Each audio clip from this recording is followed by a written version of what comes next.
আসসালামু আলাইকুম রহমতুল্লাহ। সম্মানিত সুধী, দেশ ও দেশের বাইরে থেকে যারা শুনছেন সকলকে ঈদ উল ফিতরের শুভেচ্ছা, ঈদ মুবারক।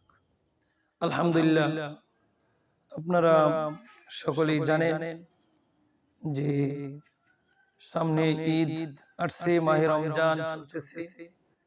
মাহে রমজানের পরেই সমস্ত মাদ্রাসাগুলো বন্ধ হয়ে যায়, ছাত্ররা সকলেই বাড়িতে চলে যাবে, তারা ঈদ উদযাপন করবে।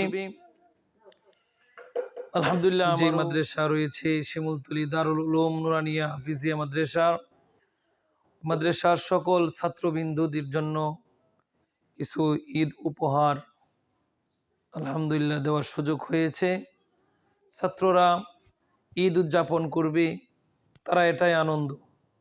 আলহামদুলিল্লাহ, সবাই খুশি। ঈদ উল ফিতরের জন্য তাদের ন্যূনতম কিছু হাদিয়ার ব্যবস্থা করতে পারলাম। আল্লাহ তাআলার কাছে শুকরিয়া। আপনারা সকলেই দোয়া করবেন যাতে এই দ্বীনি মারকাজকে কবুল করেন এবং এই মাদ্রাসাকে আল্লাহ তাআলা কিয়ামত পর্যন্ত যেন আল্লাহ তাআলা কবুল।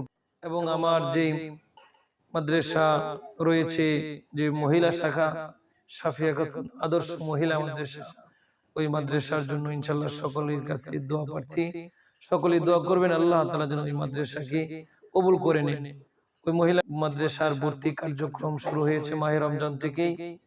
আপনারা ওই মাদ্রাসার জন্য দোয়া করবেন আল্লাহ তাআলা যেন আমার মহিলা মাদ্রাসাকেও দ্বীনি মারকাজ হিসাবে কবুল করেন।